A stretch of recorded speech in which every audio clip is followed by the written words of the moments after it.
If you guys are looking for some fast, cheap and reliable coins, go check out buycheapfifacoins.com and use discount code Curtis for 5% off. They're the cheapest and most reliable place around. What's up guys, Curtis here and welcome to a brand new FIFA 10 to 14 video. Today we're going to be looking at the Belgium World Cup 2014 23-man squad. Now, there's a couple of players that are a little bit interesting and we'll talk as we get to each one. But before we get stuck into it, I do want to say firstly, if we could hit 500 likes in this video, that'd be absolutely amazing. Secondly, subscribe to this channel if it is your first time watching it. If you don't know what this series is, basically we go back to Ultimate Team on FIFA 10 and look at how the players have changed throughout the years from FIFA 10 to FIFA 14. So we're going to get straight stuck into it with the first goalie in their team, and that is Thibaut Courtois. Now, he has improved a fair amount. I mean, he's had a fantastic time at Atletico Madrid the last few seasons, obviously winning the league with them this year. I mean, he's gone that far. Absolutely insane. But started off as a 58 rating, went to 60, then to 73, 79, then 84. And I can imagine him going up again next year, maybe to an 85 or 86, because he's very quickly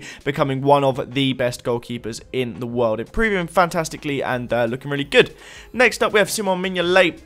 Obviously, the current Liverpool goalkeeper. He had a time at Sunderland before becoming the Liverpool goalie, obviously. Now, for some reason, I don't know why he only goes back to FIFA 12. He joined Sunderland in 2010, so you'd expect him to have, if not a FIFA 10 card, at least a FIFA 11 card, which is rather strange. And the team he was at before then was Sint-Truiden, who are in the Belgian 2nd Division. So, obviously, he wouldn't be on with them. But nonetheless, he only has 3 Ultimate Team years under his belt. But he's obviously going to have many, many more as the years go on.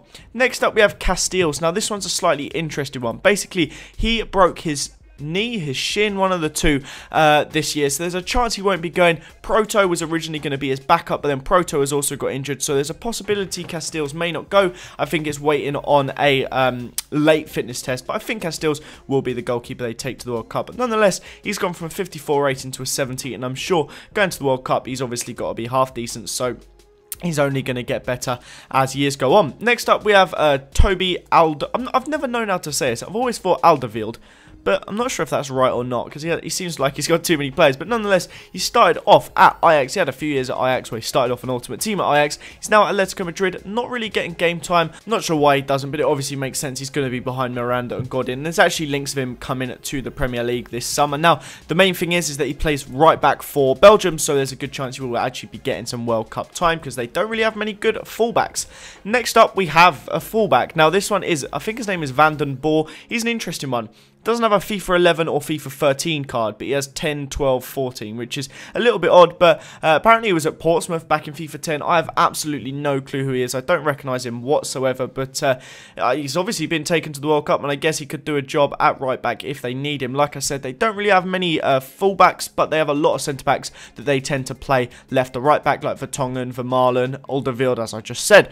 Next up, we have Simon or Kimon. I have no idea how you say this guy's name, in all honesty, but he's another one that can play centre-back. They have so many just average defenders behind, like, the main ones, like your Company, Vermaelen, Vertonghen. Other than those, their defenders is really actually not that strong. But they have this guy, again, I'm not going to try and say his name because I know I'm going to get it wrong. And he's been at Standard Liège for quite a few years now. I'm not sure how old he is. He looks relatively old, but he's at the World Cup, and good for him, I guess. Next up, we're actually starting to get to some of the better players again. We have Vincent Kompany. This guy is obviously going to be one of their main men at the World Cup. He's experienced he's won things. He's won 2 league titles with Manchester City. He's good at command and the defence. He's a very, very good centre-back, and he's obviously, like I said, going to be so important in that defensive line for them. And I'm really looking forward to seeing how he gets on, actually. Belgium, it's funny. Everyone's kind of saying they're the dark horses for the tournament, but they've been hyped so much you kind of feel like they're expecting to win it now. It's crazy. But then you have Van Buiten. He is 36 years of age. He's actually the only player in the Belgian squad to have scored 10 international goals. That's mad, isn't it? And he's a 36-year-old centre-back.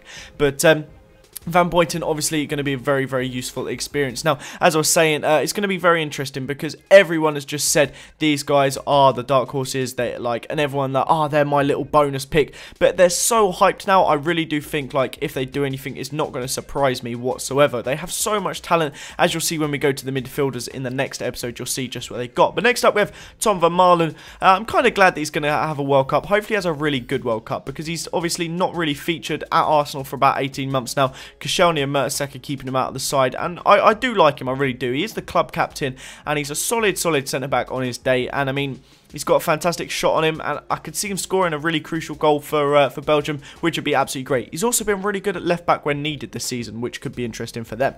Next up, we have this fella called Lombards. Now, he's a bit of an interesting one. Now, I don't know why he didn't have a FIFA 10 card, because he's been playing at Zenit St. Petersburg for 6 seasons now. He's been there since 2007, so in fact, he'll be coming into his 7th season. So he's really been there for quite some time, and I also don't really understand why he has such low pace. He's only 6'2", and he is only 29 years old. So it seems a bit bizarre to me to only have 47 pace. I don't know if he's fat or what, but he's a little bit strange to only have 47 pace nonetheless. And last, but most certainly not least, we have Jan Vertonghen. I personally think he is one of the best centre-backs in the Premier League. I rate him really highly, despite him being a spud. He used to play defensive mid for Ajax right at the start. I did not know that. Very interesting little thing. But he moved to centre-back, and obviously was picked up by Tottenham, was linked heavily with Arsenal at the time as well, and quite a few other Premier League teams. And he's had a couple really good seasons, but had struggled a bit with injury this year. But when he's been in, Tottenham have actually been semi-decent at the back, whereas when he's not, they've been a joke. But yeah, so Jan Vertonghen, that is the last player in this episode, guys. So I hope you did enjoy it. Next up, we're going to be looking at the midfielders and attackers. So leave a like if you guys did enjoy it. Subscribe to this channel if you're new around here. Have a nice day, and I'll see you all next time. Bye bye.